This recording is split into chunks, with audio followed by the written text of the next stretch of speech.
A Night of Mystery, Chapter 16.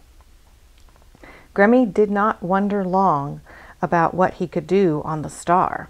He was very hungry, and so he started to look for food. But when he began to walk, he was soon out of breath.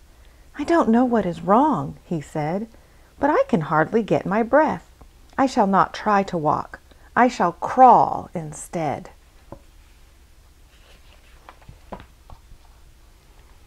Soon Grammy saw a strange creature crawling along beside him.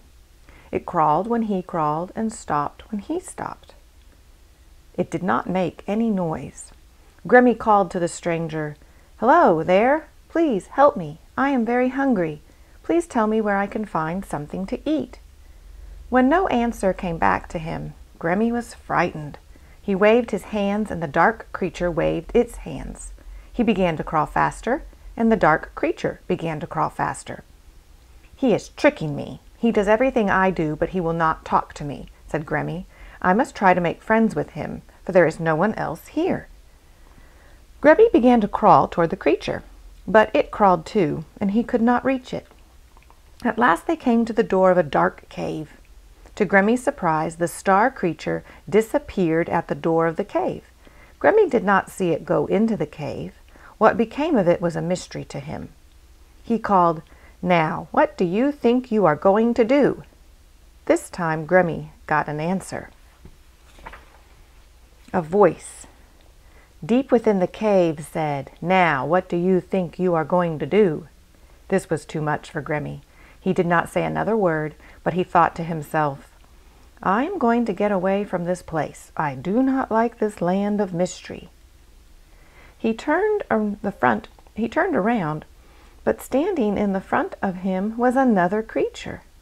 This one was not at all like the other one. Its head was very small, its feet were very large, and it had big black wings. Grammy swallowed hard and asked, "Who are you?" "I am a Batman. I am a goblin of this star," replied the queer creature, stretching his big black wings like a bat.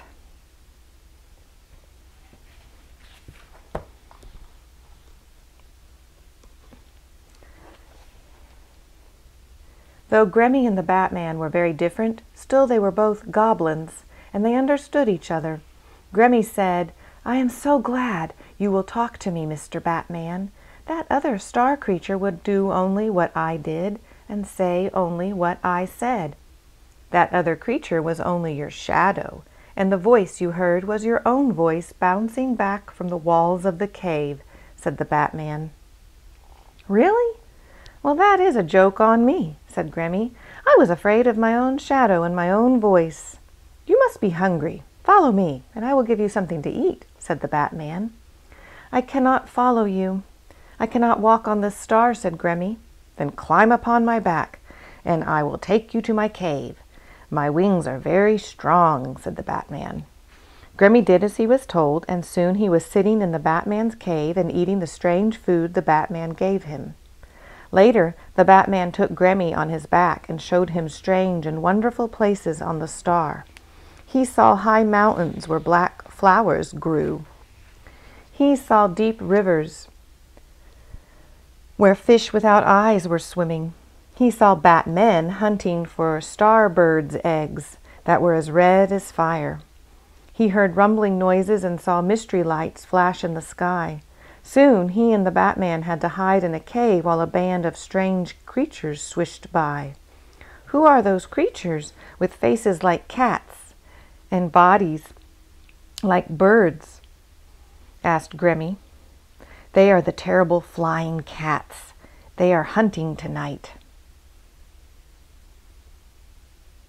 We must not let them find us," replied the Batman. All these things seemed very strange to the little earth goblin. Now he felt more afraid than ever. He wished he had the bubble ship so that he could leave this place of mystery. He wondered how we would ever get off the pale twinkling star without it. Grammy turned to the Batman and asked, "How does one get off a star? I should like to go home now." "Oh, do not think of leaving us. We have never had a goblin like you on our star. We might even make you the king of the Batmen," said the Star Goblin.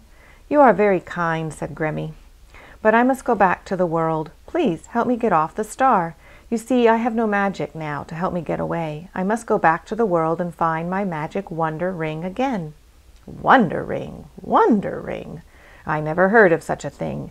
If you had no magic, how did you get to this star?" asked the Batman. "I came to the star in a bubble ship," said Grimmy. "Then why don't you go home the same way?" asked the Batman. "The bubble ship is gone now," replied the Gremlin. "Why did you let it leave without you?" asked the Batman. "Oh, it did not leave. If I had left, I would have gone with it," said Grimmy. "If it had left, I would have gone with it," said Grimmy, who was feeling more and more afraid. "If it did not leave, then it must still be here," said the Batman, who was becoming more and more angry with Grimmy. "I think you hid that bubble ship. I think you want to take our star away." "Oh no, Mr. Batman, I do not want to take your star away. I only want to take myself away. I did not want to come to the star in the first place. If I had had my wonder ring, I never would have come here," said Grimmy. "If you did not want to come, then why did you come?" asked the Batman. "I came only because I could not get out of the bubble," answered Grimmy. "You are out of the bubble now. I think you have hidden the bubble ship." "Tell me where you hid the bubble ship," said the Batman, shaking his finger in Grimmy's face. "I did not hide the bubble ship. It did not leave the star. I don't know how to say it, but it is gone to pieces," said the frightened little goblin. Now the Batman had never seen a bubble. He did not know that a bubble could go to pieces and disappear when it bumped into sharp rocks. He laughed at Grimmy and said, "I see no piece of the bubble ship here. You have hidden it, but I will find it. This is going to be very bad for you, little Earth Goblin. There is no way for you to get off the star without your magic. No way at all. You are really in trouble now." Grimmy thought,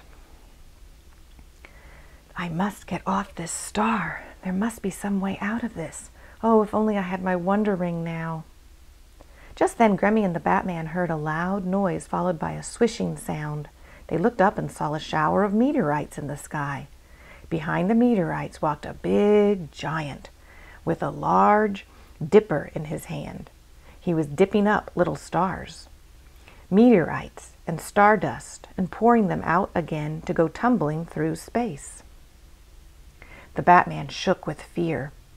"A new star has exploded," he said. "The terrible sky giant is angry again. If he sees us, he may catch our star in his dipper and throw us through space. Hide, hide, and please do not make any noise."